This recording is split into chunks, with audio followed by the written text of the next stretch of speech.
Friends, तर आज आपण दुसरी केस पाहणार आहोत. तर ही केस आहे एक मुलगा आणि आई यांच्या नात्यामध्ये दुरावा निर्माण झाल्यानंतर जे एलिमेंट्स आलेत, जे आजारपण आलं त्या संदर्भात. ही एक इमोशनल केस आहे. पेशंटची एनर्जी, पेशंटचे एक्सप्रेशन्स, पेशंटचा पॉज तुम्ही पूर्ण पहा. 56 इयर फीमेल पेशंट माझ्याकडे आलेली. त्यांना कफ कोल्ड फीवर होता. फर्स्ट टाईम ज्यावेळेस माझ्याकडे आल्या त्यावेळेस मी त्यांना ॲलोपॅथी दिलेलं आणि 5 दिवसांनी पुन्हा बोलवलेलं. पेशंट 5 दिवसांनी आली, पण पेशंटने व्यवस्थित डोस घेतले नव्हते, त्यामुळे पेशंटला ठीक वाटत नव्हतं. मी पुन्हा व्यवस्थित डोस समजून सांगितलं. त्यानंतर पेशंट 8 दिवसांनी आलेली. 8 दिवसांनी आल्यानंतर पेशंट बोलली की मला आता ठीक वाटते, पण डॉक्टर मला झोप येत नाही, माझ्या पायाच्या तळव्यांना आग होते, अस्वस्थ वाटतं, पित्ताचा मला खूप त्रास आहे. मी विचारलं झोप कधीपासून येत नाही, तर पेशंट म्हणाली की खूप वर्ष झाले मला व्यवस्थित झोप येत नाही, त्यामुळे दिवसही फ्रेश जात नाही. पित्ताचा त्रास पण खूप वर्षांपासून आहे.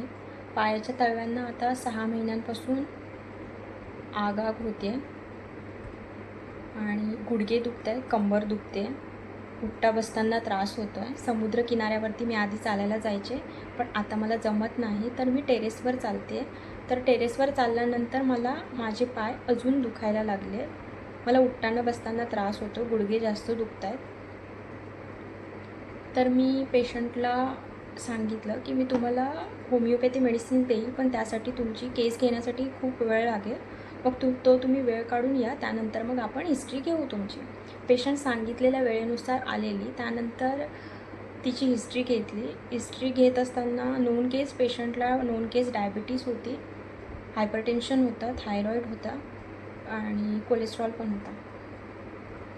सो पेशंटला विचारलं की हे सगळं कधीपासून आहे तुम्हाला. पेशंट म्हणाली की मला पित्ताची रक्त पातळ होण्याची गोळी पण चालू आहे. हे सगळे त्रास कधीपासून आहे विचारल्यानंतर पेशंट म्हणाली झालेत याला जवळपास 8-9 वर्षे झालेत. 8-9 वर्षांपासून हळूहळू एक गोष्ट वाढायला लागली. आधी बीपीचा त्रास झाला, मग शुगर, मग कोलेस्ट्रॉल, मग थायरॉईडचा त्रास चालू झाला आणि वरच्यावर मी सतत आजारी असते. तर पेशंटला विचारलं काही टेन्शन आहे का, तर पेशंट म्हणाली नाही, माझं सगळं चांगलं आहे, माझी फॅमिली चांगली आहे, माझं हजबंड चांगलं आहे, सो मला काही टेन्शन नाही. तरी पेशंटला पुन्हा विचारलं की काही टेन्शन आहे का तुम्हाला, ज्यामुळे तुम्हाला अस्वस्थ वाटतं. तर पेशंट म्हणाली नाही, माझं सगळं चांगलं आहे, मला काही टेन्शन नाही. काही टेन्शन आहे का विचारत असताना पेशंट नाहीच बोलत होती. माझं सगळं चांगलं आहे, माझं सगळं चांगलं आहे हेच सांगत होती. त्यानंतर विचारलं मग अशी कोणती घटना घडली आहे का ज्याने तुम्हाला खूप त्रास झाला आहे, जे विसरता येत नाही आहे आणि जे मनाला लागलं आहे, अशी कोणती घटना लाईफमध्ये घडली आहे का. तर पेशंट म्हणाली की त्याचा आणि याचा काही संबंध आहे का. मी बोलले हो, तुम्हाला सांगावं लागेल. तर म्हणाली की ॲक्च्युली डॉक्टर, माझ्या मुलाची डेथ झाली 10 वर्षांपूर्वी आणि तो 10वीला होता. 10वीचे पेपर दिले होते त्याने. एक शेवटचा पेपर द्यायचा राहिलेला, मध्ये सुट्टी होती. एक शेवटचा पेपर होता, त्यापूर्वी जवळपास 7-8 दिवस सुट्टी होती आणि त्या सुट्टीमध्ये तो अचानक आजारी पडला. त्याला रक्ताच्या उलट्या होऊ लागल्या. आम्ही डॉक्टरकडे घेऊन गेलो, पळापळ केली, ॲडमिट केलं त्याला, पण डॉक्टर माझा मुलगा राहिला नाही. पेशंट रडत होती आणि सांगत होते.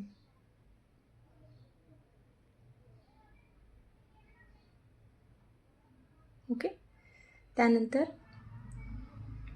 मी विचारलं की त्यानंतर माझे हजबंडचं पण ऑपरेशन झालं हृदयाचं. आम्हाला शॉक बसला की आमचा एवढा मोठा झालेला मुलगा आमच्यातून निघून गेला. आमचं घरच अस्वस्थ झाल्यासारखं झालं होतं आणि मी अजूनही बाहेर नाही पडली आहे. जवळपास माझा मुलगा जाऊन 10-12 वर्ष झालीत, तरी मला त्याची रोज आठवण येते. मी रोज विचार करत बसते की माझा मुलगा आता असता तर त्याची लाईफ अशी असती, त्याची लाईफ तशी असती. आणि तेव्हापासूनच मी वरच्यावर सतत आजारी असते. मला बीपीचा प्रॉब्लेम पहिला स्टार्ट झाला, नंतर शुगर, नंतर कोलेस्ट्रॉल, नंतर थायरॉईड.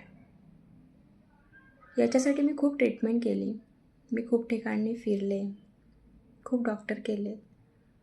माझ्या हजबंडचं ऑपरेशन कोल्हापूरला झालं. तेव्हापासून काही ना काही होतच असतं.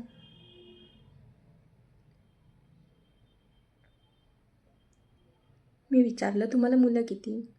पेशंट म्हणाली, मला 3 मुलं आहेत. माझी 2 मुलं पण चांगले आहेत.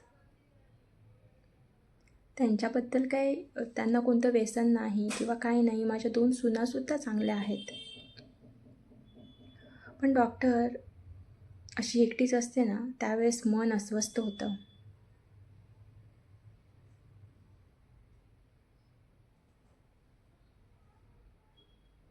मी देवळात जाते तर देवासोबतही भांडते की तू माझ्या मुलाला माझ्यापासून लांब का केलं? त्याला मी प्रश्न विचारते वेगळे. असं काय केलं होतं मी किंवा माझ्या मुलाने जे तू आम्हाला एकमेकांपासून वेगळं केलं? पेशंट हे सगळं रडतच सांगत होती.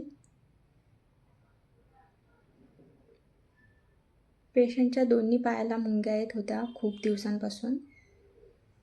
असं नाही की पेशंटने ट्रीटमेंट घेतली नव्हती. ट्रीटमेंट घेतली होती, पण तिला फरक येत नव्हता.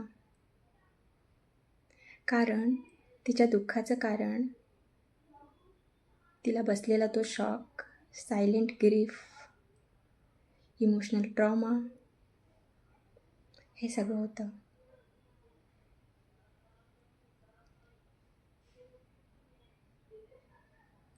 मी बोलले, तुम्हाला 2 मुलं आहेत ना, मग आता तो नाही आहे, तर मग तुम्ही तुमच्या मनाला समजवलं पाहिजे होतं ही गोष्ट.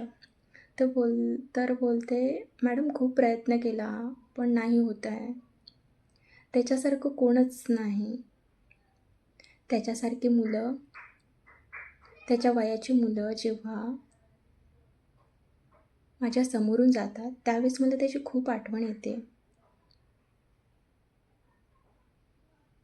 आणि वाटतं की माझा मुलगा असता तर आता यांच्यामध्ये फिरला असता किंवा असंच काहीतरी नवीन एज्युकेशन घेतलं असतं, कोणत्या तरी पोस्टवरती असता. आमच्या एरियामध्ये त्याच्यासारखा दिसणारा एक मुलगा आहे. तो दिसला की मला वाटतं तोच येतोय समोरून. पण नंतर मन पुन्हा सावरते आणि बोलते, आपला मुलगा तर नाही आहे ना. मी विचारलं की असं काय होतं त्याच्यामध्ये? ठीक, म्हणजे मला विचारताना पण जड जात होतं. शेवटी ते आई आणि मुलाचं नातं आहे आणि त्यांना बसलेला तो शॉक आहे. पण मला एक कन्फर्म करण्यासाठी ते विचारायचं होतं की असं काय आहे जे तुम्हाला त्याची आठवण विसरता येत नाही आहे? डॉक्टर, त्याच्यासारखं कोणीच नाही आहे. तो जशी माझी काळजी घ्यायचा, तो जसं माझ्यावरती प्रेम करायचा, तसं कोणीच नाही आहे. असं नाही आहे की माझी 2 मुलं वाईट आहेत, ती माझी काळजी घेत नाहीत. तेही माझी काळजी घेतात, तेही माझ्यावरती प्रेम करतात, पण त्याच्यासारखं प्रेम करणारं कोणीच नाही आहे. तुम्हाला माहिती आहे डॉक्टर, तो माझी चप्पलसुद्धा पुसायचा. माझ्या चपळेवर धूळ असेल तीही पुसून घ्यायचा. इतकं प्रेम करायचा तो माझ्यावरती. आता सांगा मी कसं विसरू त्याला. तर पेशंटला असे अनेक प्रॉब्लेम होते. मी मेडिसिन दिलं. मेडिसिन देताना खूप कन्फ्यूज झालं होतं, कारण ग्रीफवाल्या खूप साऱ्या रेमेडीज आहेत, इमोशनल ट्रॉमावाल्या खूप साऱ्या रेमेडी आहे. एक्झॅक्ट रेमेडीपर्यंत पोहोचण्यासाठी प्रॉब्लेम येत होता. पण पेशंटचे इमोशन, पेशंटचे जेस्चर, ती पेशंटची ॲक्शन, पेशंटचा पॉज, पेशंटचा टोन, हे सगळं ऑब्झर्व केलं होतं. त्यामुळे फायनल रेमेडीपर्यंत फॉलोअपसाठी 8 डेजनंतर बोलवलं होतं, पण पेशंट 8 डेजनंतर आली नव्हती. त्यानंतर ती जवळपास 1.5 महिन्याने आली. मी विचारलं का नाही आलात, मी 8 दिवसांनी बोलवलं होतं तुम्हाला.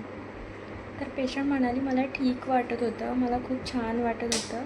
त्यानंतर मग मी माझ्या मुलाकडे गेले, जो मुलगा सिटीमध्ये राहतो. मग त्या सुनेकडे गेले असता सुनेने माझे 1 महिन्याने सर्व रिपोर्ट केले. रिपोर्ट केल्यानंतर माझा थायरॉईडची पातळी कमी आली. माझी शुगर लेवल आहे ती कमी आली. आणि ओव्हरऑल माझे रिपोर्ट आता बऱ्यापैकी चांगले आलेत. माझ्या सुनेने तिथल्या जवळच्या डॉक्टरना दाखवलं, तर ते म्हणाले की पूर्वीपेक्षा आता तुमच्यामध्ये सुधारणा आहे. आणि तुमचं मेडिसिन्स घेतल्यापासून मला पण चांगलं वाटतं आहे.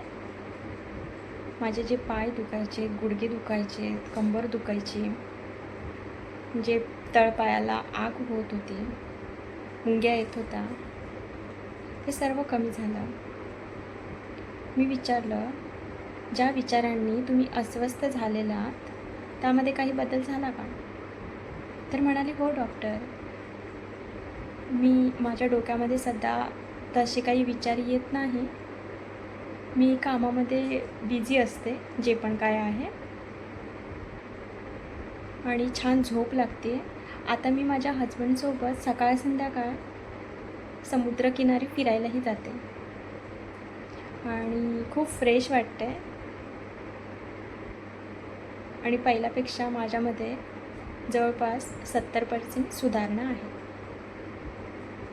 So first prescription